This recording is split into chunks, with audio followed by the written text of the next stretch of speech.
आप सभी को जय माता दी, जय भोलेनाथ। मैं आपकी अपनी गुरु माँ अंजनी देवा जी। आज मैं आप सभी के लिए बहुत ही सुंदर विषय लेकर आई हूँ।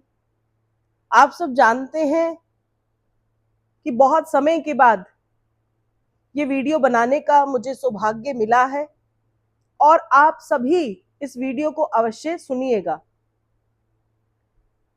थोड़े ही दिनों के बाद गुरु पूर्णिमा भी लगने वाली है, तो कुछ हद तक उस विषय में भी इस वीडियो में आपको छोटी सी जानकारी अवश्य मिल जाएगी।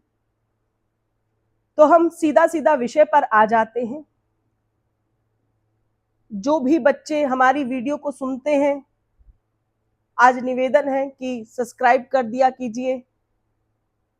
संतों को केवल सम्मान की आवश्यकता होती है और जब भी हम कोई भी कार्य करते हैं तो केवल भगवान के प्रति भाव रखकर करते हैं।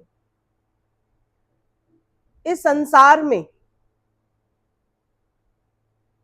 जब संत मिल जाएं तो जीवन में सुकून आ जाना चाहिए, ऐसा भगवान कहते हैं। तो विषय पर आ जाएं कि आप सबने देखा होगा कि जब भी आप किसी को गुरु बनाते हैं तो वह गुरु जो है आपको गुरु दीक्षा मंत्र देता है। कई बार चर्चा हुई है, लेकिन फिर एक बार बहुत ही छोटे शब्दों में कि जब भी आप अपने जीवन काल में गुरु बनाने का विचार करते हैं, वह विचार ही केवल आपको सद्मार्ग की ओर लेकर चलता है। संसार में जब आपका जन्म होता है और जब आप बिना ही गुरु को धारण किए हुए अपने पूरे जीवन को जी लेते हैं और अंत समय में आप मृत्यु को प्राप्त हो जाते हैं, तो अगला जन्म आपको फिर से मिलता है और वो भी किसी पशु की योनि में। ऐसा शास्त्रों में लिखा हुआ है और हम भी अपने बड़े बूढ़ों से इस पर चर्चा अक्सर सुना करते थे कि प्रत्येक जीव को गुरु को धारण करना चाहिए। तो गुरु धारण करने के लिए गुरु दीक्षा मंत्र का होना बहुत ही आवश्यक है। गुरु दीक्षा मंत्र को लेने के लिए गुरु के साथ शिष्य का एक प्रेम और एक सम्मान से जुड़ा हुआ संबंध का होना बहुत जरूरी है। जो गुरु दीक्षा मंत्र होता है वे बहुत ही प्रभावशाली रहता है, क्योंकि जो भी मंत्र है वह भगवान के द्वारा ही संतों को प्राप्त होता है। इसीलिए जब आप भगवान की कृपा से अपने गुरु संतों के साथ मिलन करते हैं, उनकी बात को मानकर सम्मान की दृष्टि से अपने गुरुओं के प्रति सुंदर भाव रखते हैं, तो ही दिया हुआ जो मंत्र है वो प्रभु की कृपा से काम करना शुरू कर देता है। इसीलिए हमारे जीवन काल में गुरु दीक्षा मंत्र जो है बहुत ही विशेष महत्व रखता है। अब जो मैं चर्चा करने जा रही हूं कि गुरु दीक्षा मंत्र क्या है और नाम जाप क्या है। ये दोनों अलग अलग चीजें हैं, अलग अलग ज्ञान है। गुरु दीक्षा मंत्र गुरु के मुख से शिष्य को प्राप्त होता है। हमारे ग्रंथों में उल्लेख है कि प्रत्येक शिष्य, प्रत्येक मानव को, प्रत्येक जनजाति के जीव को संसार में आने के बाद गुरु को धारण करके गुरु मंत्र को लेना और फिर उसका नियमित जाप करने से ही हमारे मनुष्य योनि का कल्याण होता है। तो गुरु मंत्र का जो जाप है वह हमारे जीवन को बहुत ही सुंदर और बहुत ही मर्यादित बना देता है। जो व्यक्ति अपने जीवन में बहुत सारे कुकर्म करते हैं, बहुत सारी बुराई करते हैं, जिनके जीवन के कर्म जो है बिल्कुल क्षीण हो जाते हैं, उन्हें जल्द से जल्द गुरु को धारण कर लेना चाहिए और मंत्र के माध्यम से अपने जीवन के अंदर अध्यात्म को जागृत करना चाहिए। गुरु मंत्र का जो जाप है वह किस प्रकार से हमें करना चाहिए। बहुत सारे बच्चे बोलते हैं कि हम सारा दिन गुरु मंत्र का जाप करते रहते हैं, क्योंकि हमारे अंदर वह बस गया है और अब निरंतर वह चलता रहता है। देखिए, आपके हृदय में, आपके शरीर में जो भी वृत्तियां इस प्रकार की हो जाती हैं कि जाप जो है अपने आप चलता रहता है, लेकिन गुरु मंत्र को जाप करने की सही विधि माला को लेकर ही की जाती है। आसन को लगाकर गुरु की प्रतिमा के समक्ष ज्योत को जगाकर साथ में एक लोटे में थोड़ा सा जल भरकर आसन पर बैठकर गुरु के मंत्र की माला से जाप करना ही गुरु मंत्र के दीक्षा का एक नियम कहलाता है।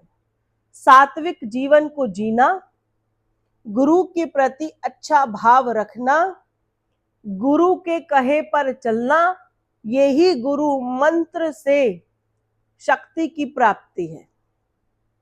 बात करते हैं नाम जाप क्या है। देखिए, गुरु को जब आप धारण करते हैं तो संसार में बहुत सारे भगवान के रूप हैं। भगवान एक है, लेकिन भगवान का रूप अलग अलग है। हमारा मन जिस भगवान के रूप के साथ आकर्षण का केंद्र बनता है, हमारे मन में उनके लिए रीत, उनके लिए प्रीत जन्म ले लेती है, उसी के आधार पर ही हम गुरु को धारण करते हैं, क्योंकि वह हमें उसी कुल का मंत्र देते हैं जो हमें भगवान प्रिय है। इसीलिए गुरु को धारण करने के लिए ये अवश्य जान लेना चाहिए कि आपके जो गुरु हैं वह किस भगवान के रूप की पूजा करते हैं। तो उसी के आधार पर ही जो गुरु होते हैं वह नाम जाप की विधि या फिर कहें कि नाम जाप सिखाते हैं। नाम जाप का अर्थ होता है सांसों की माला पर जपने वाले नाम को ही हम नाम जाप कहते हैं। सांसों की माला का मतलब है कि जब आपके हाथ में कोई माला नहीं है, केवल सांसों में ही ईश्वर के नाम का सिमरण चलने वाली क्रिया को ही हम नाम जाप कहते हैं। इसीलिए जब आप गुरु दीक्षा प्राप्त करते हैं तो गुरु के ही मुख से नाम जाप जो है आपको प्राप्त हो जाता है। देखिए, गुरु का अर्थ केवल बड़ी स्टेज पर बैठने वाले कथावाचक भी आपके गुरु हो सकते हैं, और बंद कमरे में, बंद कुटिया में बैठने वाला भी संत आपका गुरु हो सकता है।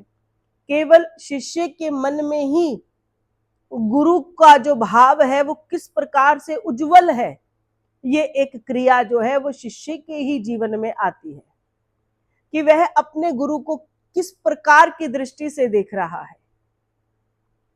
अगर आप अपने जीवन में उस तत्व को जागृत करना चाहते हैं जिस तत्व से सृष्टि का निर्माण हुआ है, जिस तत्व से धरती से अन्न उपज रहा है, जिस स्थान से आपको जल मिल रहा है, अगर आप उस प्राण रूपी तत्व से मिलन करना चाहते हैं तो हमें जो है गुरु नाम के तत्व के साथ मिलन करना बहुत ही जरूरी होता है।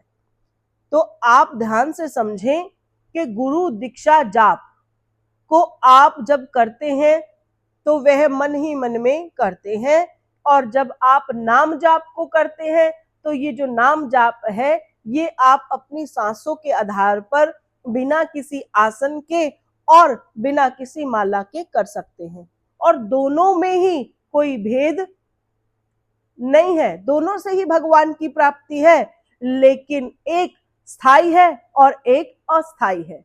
इसीलिए जो भी गुरु दीक्षा का मंत्र का जाप करते हैं वह निर्धारित स्थान पर बैठ के ही हमें करना चाहिए। कुछ लोग संत ऋषि मुनि नदी के किनारे, पहाड़ों पर बैठकर या फिर किसी सुनसान कुटिया के भीतर बैठकर, और अगर संभव नहीं है तो वह जो है अपने किसी भी घर में ही एक निर्धारित मंदिर में बैठकर, घर में बनाए हुए स्थान पर भी जो है इस जाप को करता है। लेकिन जो नाम जाप है वह अस्थाई है। आप काम वाली जगह पर, स्कूल में कहीं पढ़ रहे हैं, वहां पर किसी स्थान पर बैठे हैं, वहां पर कहीं भी आप नाम जाप को कर सकते हैं। और ये नाम जाप जो है कभी भी खंडित नहीं होता है और इसकी अपने आप में बहुत ही अपार महिमा बताई गई है। इसीलिए आप सब जो है नाम जाप से अवश्य जुड़िए। और अगर आपने कोई गुरु बनाए हुए हैं और अगर वह गुरु आपको नाम जाप से जोड़ रहे हैं तो आपका जीवन जो है वह उत्तम से भी ज्यादा उत्तम अर्थात सर्वोत्तम कहलाने वाला है। इसलिए आप सभी मंत्र का जो उच्चारण है वह आसन पर बैठ के कीजिए और नाम जाप आप चलते फिरते कर सकते हैं। आशा करती हूं कि ये वीडियो आपको समझ में आई होगी और इस वीडियो को जरूर सुनिएगा और इसी के आधार पर आने वाले समय में नाम जाप से भी जुड़िएगा। आप सभी को जय माता दी, जय भोलेनाथ और मिलकर लगाएंगे जयकारा। जयकारा शेरा वाली माई जी दा, बोल सच्चे दरबार की जय हो।